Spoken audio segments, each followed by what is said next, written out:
Welcome back to the show. And today we're diving deep into one of the most important conversations surrounding the Dallas Cowboys as they move into the offseason. A conversation that sits right at the intersection of ambition, timing, roster construction, and the reality of the NFL business, because the Cowboys made it very clear at the trade deadline this past season that they were not content to sit on their hands. They wanted to make a move. They wanted to push chips toward the center of the table. And they did exactly that by trading for Quinnen Williams from the New York Jets, a bold move that sent a message to the rest of the league that Dallas believes its championship window is open right now. But as aggressive as that move was, it also opened the door to even bigger speculation, because all season long there were persistent rumors that the Cowboys were monitoring the situation in Las Vegas with Max Crosby, one of the most dominant defensive ends in football, a player who embodies intensity, production, and leadership. And when Crosby's season ended with visible frustration and reported tension between himself and the Raiders organization, those rumors didn't die down, they exploded, and suddenly the question wasn't if Dallas would make another move, but how far they should be willing to go. And that brings us to the heart of today's discussion. Because while fans dream about pairing Micah Parsons with Max Crosby and creating the most terrifying pass rushing duo in the NFL, not everyone inside the Cowboys media ecosystem believes that's the smartest path forward, including two well-known voices on Dallas Sports Radio, Shan Sharif and RJ Choppy from 105.3 The Fan, who recently had a fascinating conversation about what the Cowboys actually need a defensive end, and more importantly, how they should go about getting it. And their take might surprise some people, because while they fully acknowledge that Max Crosby is an elite, game-changing player, they both argued that if you zoom out and look at the full picture, the better move for Dallas would be to pursue Trey Hendrickson instead, and that difference in approach says a lot about how this team should be thinking about its future, because the core issue isn't talent, it's cost. And in the NFL, cost isn't just measured in dollars, it's measured in draft picks, flexibility, and time. And Shan Sharif made it very clear where he stands when he said flat out that he is not willing to trade what it would take to get Max Crosby to Dallas, emphasizing that instead of mortgaging the future, the Cowboys should simply go out and sign Trey Hendrickson in free agency without giving up a single draft pick, and that point alone is worth unpacking slowly, because Max Crosby would almost certainly require at least one first-round pick, possibly more, along with a massive contract extension, whereas Hendrickson, as a free agent, would only cost money, and money, while significant, doesn't strip your roster-building tools the way lost draft capital does. And RJ Choppy echoed that sentiment, pointing out that people may have forgotten that Hendrickson is simply available, sitting there on the open market, and that Dallas could realistically offer him a 2- or 3-year deal, get high-end pass rush production immediately, and still walk into the draft with both of their first-round picks intact, which is a massive advantage when you're trying to sustain competitiveness. And yes, Choppy admitted that Hendrickson is not as good as Crosby in a vacuum. And yes, he acknowledged that Hendrickson is coming off an injury. But he also made it very clear that under no circumstances would he sacrifice first-round draft capital for Crosby, especially given where this team is right now. And that leads us into the age conversation, because one of the immediate counterarguments to signing Trey Hendrickson is that he's 31 years old. And in NFL terms, that's not young, especially for an edge rusher who relies on explosiveness and power. But Sean and RJ dismissed the concern rather quickly, and the reason they did is actually very telling about how they view the Cowboys' championship window. Because when you look at the roster honestly, you see that Dak Prescott is also in his 30s, and while he's still playing at a high level, the reality is that quarterbacks don't get younger, contracts get bigger, and injury risk increases every year. And in their view, and frankly in the view of many around the league, the Cowboys' true Super Bowl window is probably the next 2 seasons, not 5, not 7, but 2, maybe 3 at most. And when your window is that tight, your priorities shift from long-term upside to immediate impact. And that's where Trey Hendrickson becomes extremely appealing, because when healthy, he has proven beyond any doubt that he can be one of the most productive pass rushers in football.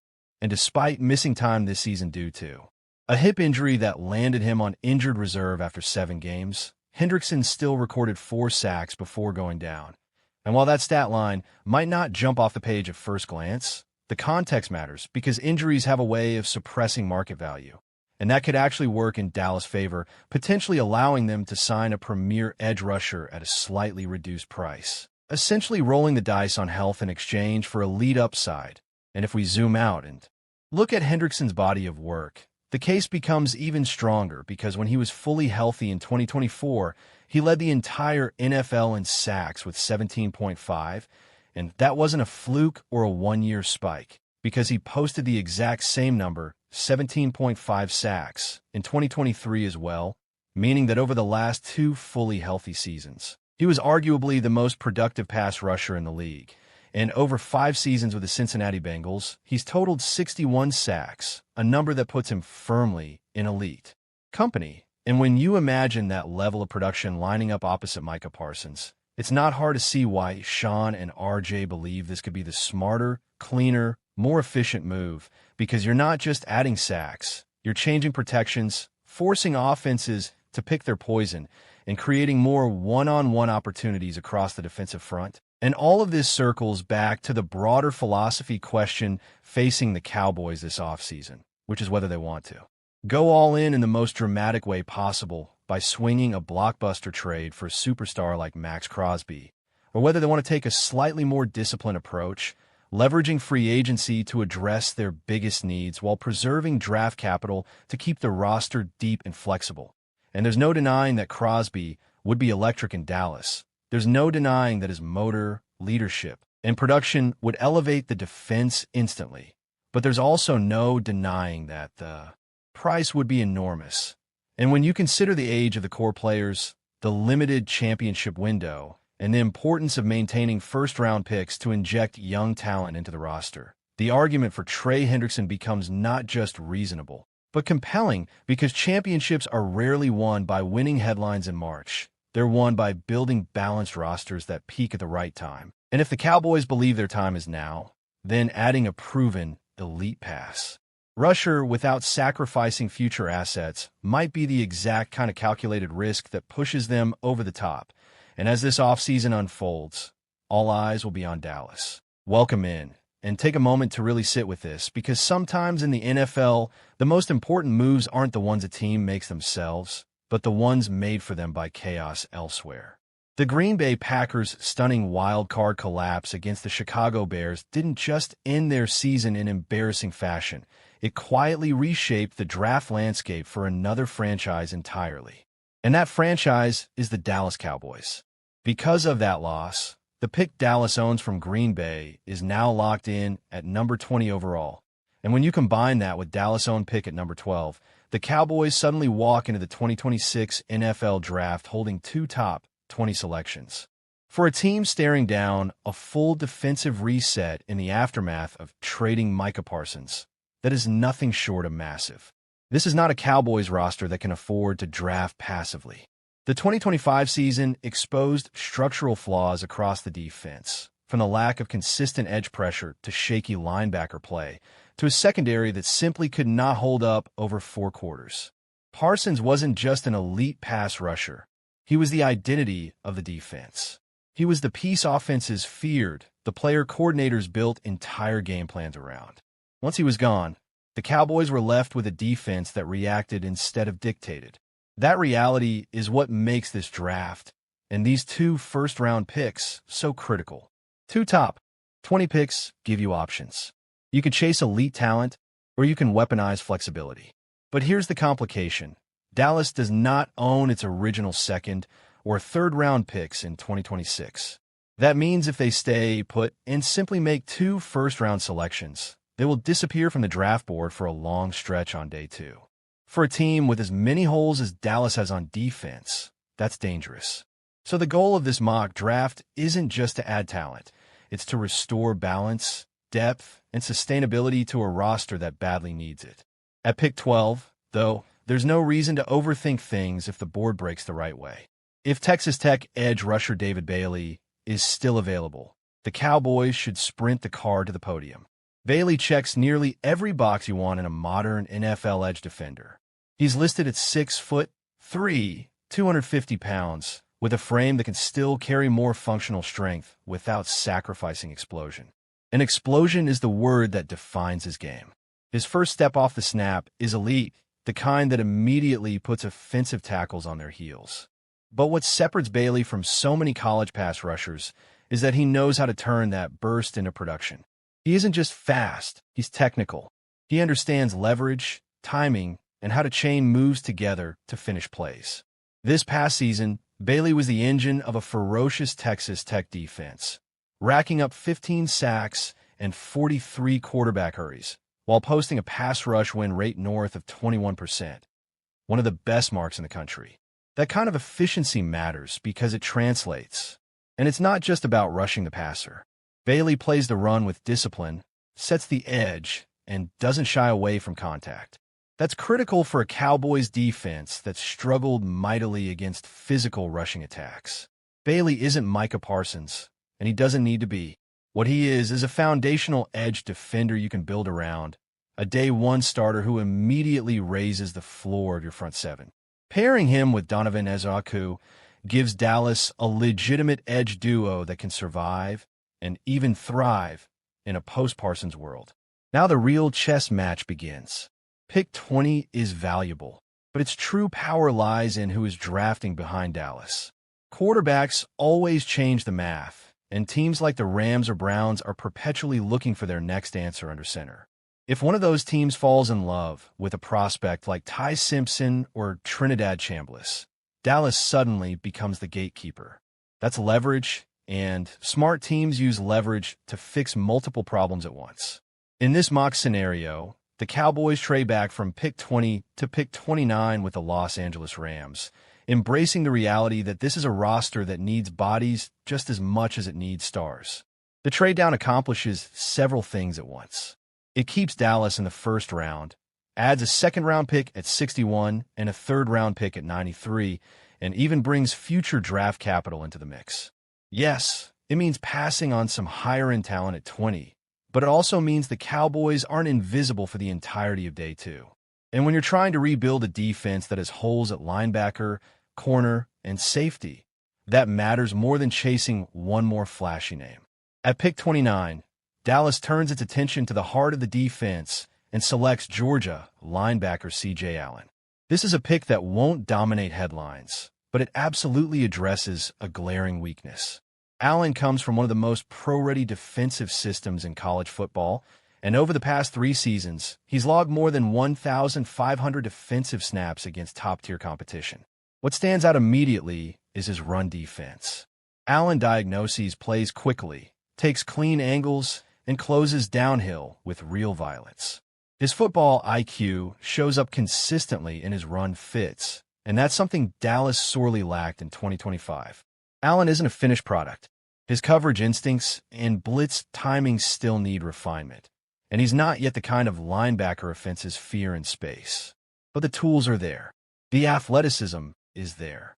And when you pair him with a healthier DeMarvion Overshown, you suddenly have a linebacker duo that can actually control the middle of the field instead of being targeted. This is about stabilizing the defense, not just chasing splash plays. With pick 61, the Cowboys move to the secondary and select Keanu Scott out of Miami. The defensive backroom in Dallas is overdue for a reset. Outside of Darren Bland and Siobhan Revel, there aren't many players you can confidently project as long-term pieces. Scott's path is interesting. After transferring from Auburn to Miami, he revitalized his career, showing improved discipline, confidence, and versatility. He primarily played in the slot for the Hurricanes, but his tape suggests he can line up across the formation. Scott is physical, willing in run support, and comfortable in both man and zone coverage. His frame and age might push him down draft boards, but this is exactly the type of player Dallas should be targeting. Someone who can contribute early, bring toughness to the secondary, and grow into a larger role over time. He's not just a coverage defender. He's a tone setter, and that matters for a defense trying to rediscover its identity. By the time pick 93 rolls around, Dallas sticks with his secondary and takes a swing on upside, selecting Emmanuel McNeil-Warren, the safety out of Toledo. Small school prospects always come with questions, but McNeil-Warren's production and metrics demand attention. Over the past 2 seasons, he's graded out as one of the most effective safeties in the country, allowing a passer rating under 45 in coverage and forcing incompletions at an elite rate. Those numbers don't happen by accident. McNeil Warren has the size at 6'2", 202 pounds, and the instincts to play either safe safety spot. He reads quarterbacks well, anticipates routes, and has real ball skills. The concern, of course, is tackling. 14 missed tackles in a season is a red flag. But tackling is coachable. Coverage instincts are not. The Dallas Cowboys are officially at one of the most important crossroads they've faced in years. And it isn't about a quarterback, a draft pick, or a blockbuster trade. It's about leadership, philosophy, and whether this franchise truly understands how deep the defensive hole has become. The search for a new defensive coordinator is now fully underway, and the names coming through the doors of the Star tell a very clear story. Dallas knows it cannot afford to get this hire wrong. Over the past few days, the Cowboys have already conducted 3 interviews, speaking with Minnesota Vikings defensive pass game coordinator Durant Jones, Cleveland Browns safeties coach Ephraim Bonda, and Denver Broncos defensive pass game coordinator Jim Leonhard. On the surface, those names may not jump off the page to casual fans, but they reflect a deliberate shift in thinking. These are not legacy hires. These are not splashy, brand-name coordinators being brought in for optics. These are teachers, schemers, and developers, coaches who have worked in modern defensive systems and have been tasked with solving passing games in an era where stopping the pass is the entire ballgame. At the same time, the Cowboys did attempt to swing higher. They requested permission to interview Atlanta Falcons defensive coordinator Jeff Ulbrich, a respected defensive mind with head coaching experience and a reputation for physical, disciplined football. That request was denied. Atlanta, now searching for a new head coach after firing Raheem Morris, another potential Cowboys candidate, chose to keep Ulbrich in-house. That denial matters because it highlights the competition Dallas is facing. Good defensive coaches are not sitting around unemployed. They are either being promoted, protected, or aggressively pursued elsewhere. And that brings us to the name hovering over this entire process, Brian Flores. Flores is the type of candidate who changes the temperature of a room the moment he becomes available. He is currently the defensive coordinator of the Minnesota Vikings, and his work there has been nothing short of remarkable. In a league that is increasingly built around spacing, tempo, and quarterback comfort, Flores has consistently found ways to disrupt timing, confuse protections, and manufacture pressure without elite personnel. His defenses are aggressive, unpredictable, and unapologetically attacking. This week is critical because Flores is now free to interview for defensive coordinator positions after completing head coaching interviews last week. That distinction matters. Flores is not looking for just any job. He is looking for the right job. And more importantly, he is likely looking for a promotion, not a lateral move. If a head coaching opportunity materializes, that will almost certainly be his priority. But if it doesn't, Dallas becomes one of the most fascinating options on the table. A high-profile franchise with immense pressure, significant resources, and a defense that is desperate for structural repair. According to Calvin Watkins of the Dallas Morning News, the Cowboys are far from finished with their search. After completing interviews with Jones, Bonda, and Leonhard, the organization plans to bring in additional candidates next week. Jim Leonhard, who spoke with the team on Saturday, was the final interview of the initial group, but not the final interview overall. This is not a rushed process. This is a franchise that understands the magnitude of the decision in front of it. And that magnitude becomes painfully clear when you look at the numbers. The 2025 Dallas Cowboys defense was not just bad, it was historically bad. They ranked 30th in the NFL in total defense, allowing 377 yards per game. That alone would be concerning, but the deeper you dig, the worse it gets. Dallas surrendered a league-high 60 total touchdowns. 60. That is not a schematic hiccup. That is a systemic failure. Against the pass, the Cowboys were dead last in the league. 32nd. They allowed 251.5 passing yards per game and 35 passing touchdowns, the second most in the NFL, trailing only the New York Jets. And here's the detail that makes it even more alarming. The Jets failed to record a single interception in 2025. Dallas, meanwhile, was not far behind in terms of ball production. This was a defense that couldn't cover, couldn't disguise, and couldn't take the football away. That context matters when evaluating these coaching candidates. Whoever takes over this defense is not inheriting a playoff-caliber unit that needs a few tweaks. They're inheriting a broken structure. The previous scheme failed to protect the secondary, failed to generate consistent pressure, and failed to adjust when offenses inevitably attacked the same weaknesses week after week. This next defensive coordinator will be tasked with rebuilding the Cowboys' defensive identity from the ground up. That's why the backgrounds of these candidates are so important. Deron Jones has experience coordinating the defensive pass game in Minnesota, working under Brian Flores, and helping implement one of the most aggressive pressure packages in the league. Ephraim Bonda has been deeply involved in Cleveland's secondary, a unit that has consistently played with discipline, physicality, and awareness.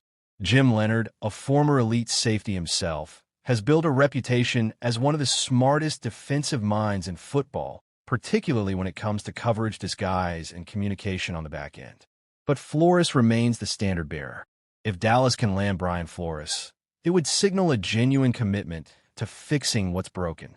Flores does not run passive defenses. He does not sit back and hope his corners hold up. He attacks protections, forces quarterbacks to identify pressure pre-snap, and lives with the risk that comes with aggression. For a Cowboys defense that spent all of 2025 on its heels, that philosophical shift alone would be transformative. Of course, the challenge is convincing Flores that Dallas is the right place. This is a franchise with immense expectations, constant scrutiny, and an ownership structure that is deeply involved in football decisions. Not every coach wants that environment. Flores, in particular, values autonomy and trust. If Dallas is serious about him, the pitch cannot just be about brand or resources. It has to be about alignment, about allowing him to install his system, pick his staff, and build a defense that reflects his vision. And whoever gets the job will need help. Scheme alone will not fix this defense. Personnel matters. That's why the Cowboys' position in the 2026 NFL Draft is so crucial. With 2 top 20 picks, Dallas has a chance to give its next defensive coordinator the tools he needs. An edge rusher who can win one-on-one, linebackers who can actually run and tackle, and defensive backs who understand leverage and spacing. Coaching and talent must grow together. One without the other will fail. This hire is about more than replacing a coordinator. It's about deciding what the Cowboys want to be defensively in the next era. Do they want to be aggressive or reactive? Multiple or static? Do they want to dictate terms to offenses or spend another season hoping mistakes bail them out? The numbers from 2025 suggest hope is not a strategy. So as this search continues, every interview matters. Every conversation matters. Because the next defensive coordinator in Dallas will not just be calling plays. He will be tasked with restoring credibility to a defense that lost it entirely, stability and toughness to a unit that needed both. But as the season unfolded, those hopes faded. The Cowboys' defense struggled in nearly every measurable category. Missed tackles, blown coverages, poor third-down efficiency, and an inability to stop the run became weekly storylines. Opposing offenses seemed to find success far too easily, and the defense failed to complement an offense that often did enough to win games.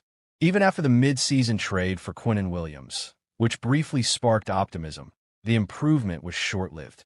The defense showed flashes, but flashes are not enough in the NFL. Consistency wins games, and Dallas simply did not have it. In the end, Eberflus became the most visible symbol of the defense's failures. Letting him go was less about blame and more about reset. The Cowboys needed a fresh start. Coaching changes and what they reveal about Dallas' strategy. Coaching changes are rarely isolated decisions. They usually reflect a broader organizational philosophy.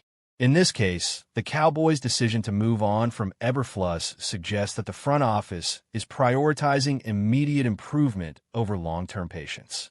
Dallas is not rebuilding. This is a team that believes it can compete now. With veteran stars, a proven quarterback, and playoff expectations, the margin for error is slim. That reality makes every coaching hire, every roster move, and every contract negotiation critically important. The next defensive coordinator will need to deliver results quickly. There will be no long adjustment period. The Cowboys are in win-now mode, whether they admit it publicly or not. The other major question, the future of Javonte Williams. While coaching changes grab headlines, roster decisions often have a bigger impact on the field. One of the most important questions Dallas faces this offseason is whether they can retain running back Javonte Williams. Williams just completed the best season of his career.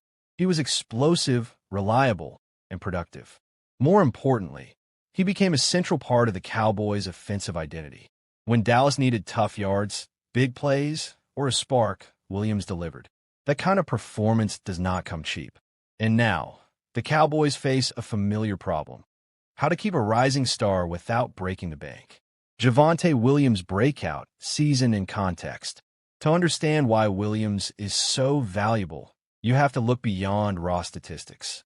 His impact went deeper than yards and touchdowns. He gave the offense balance. He forced defenses to respect the run. He opened up play-action opportunities and took pressure off the passing game. Week after week, Williams showed vision, power, and patience. He ran with confidence and urgency, traits that are contagious in a locker room.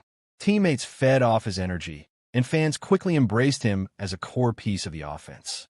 That kind of production is exactly what teams look for in free agency. And unfortunately for Dallas, they're not the only team that noticed.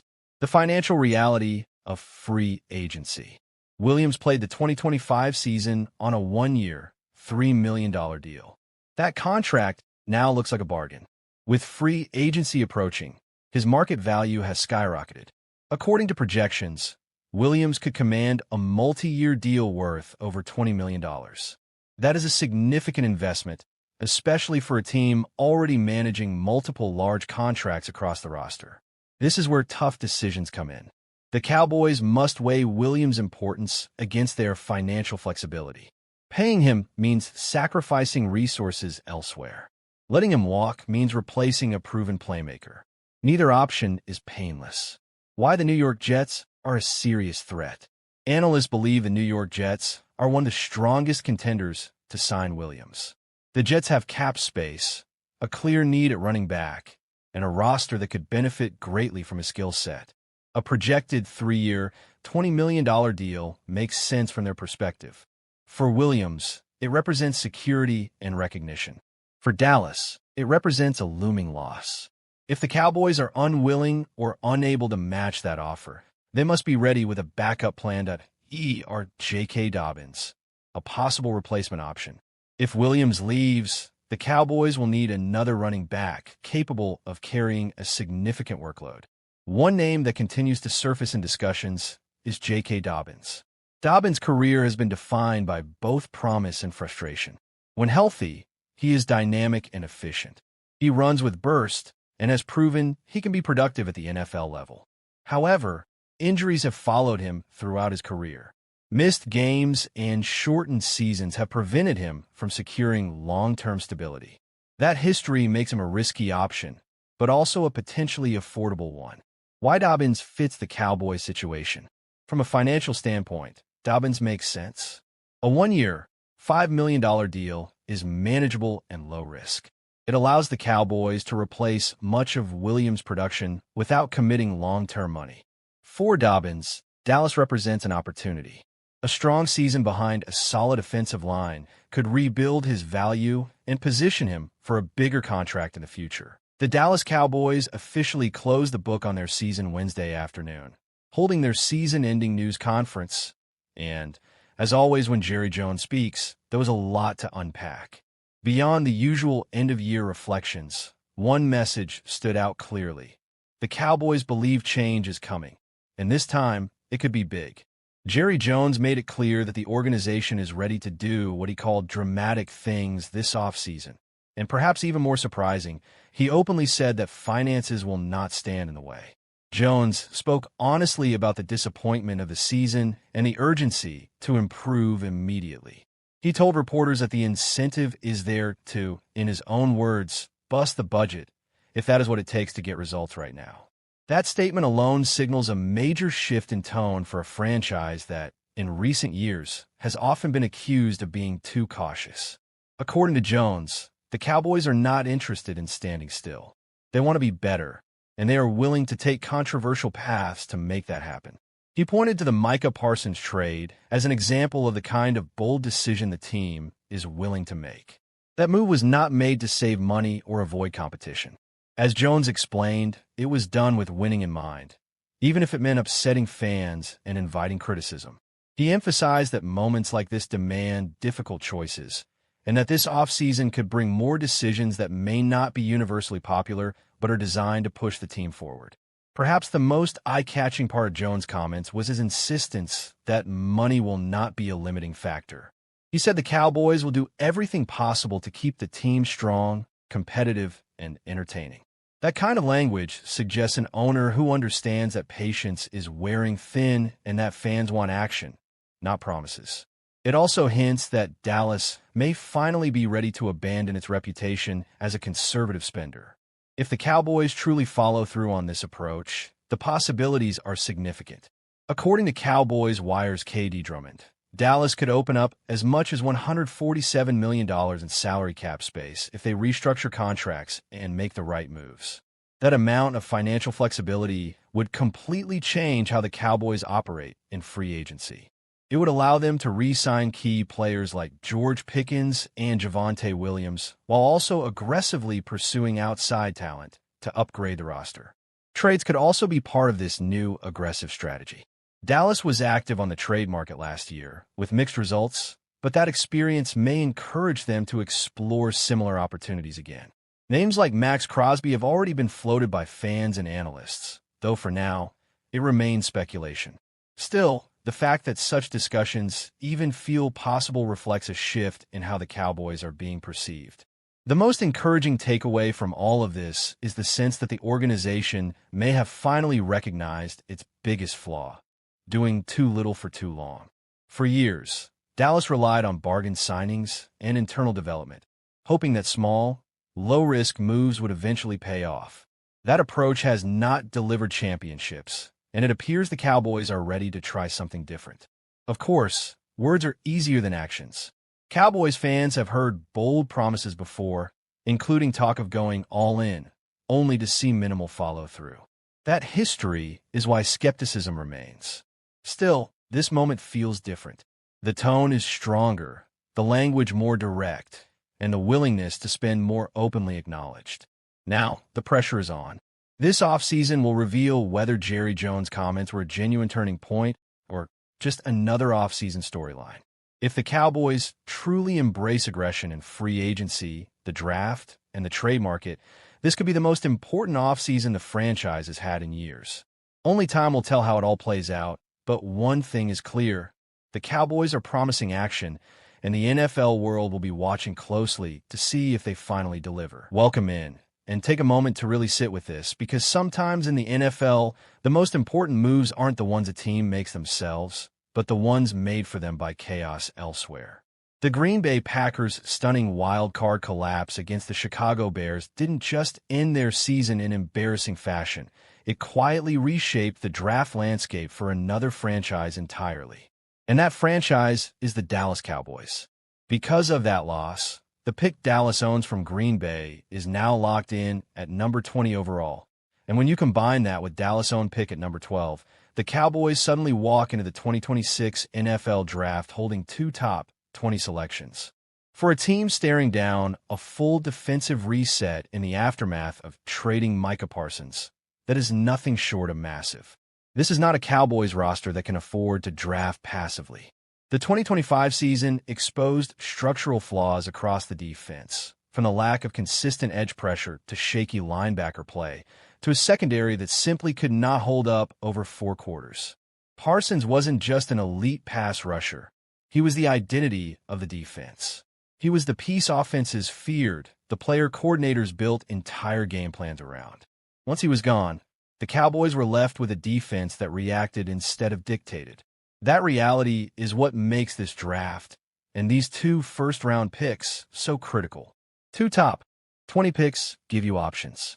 You can chase elite talent, or you can weaponize flexibility. But here's the complication.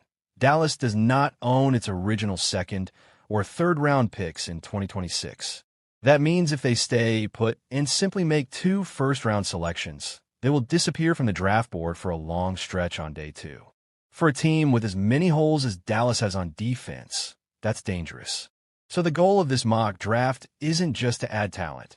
It's to restore balance, depth, and sustainability to a roster that badly needs it. At pick 12, though, there's no reason to overthink things if the board breaks the right way.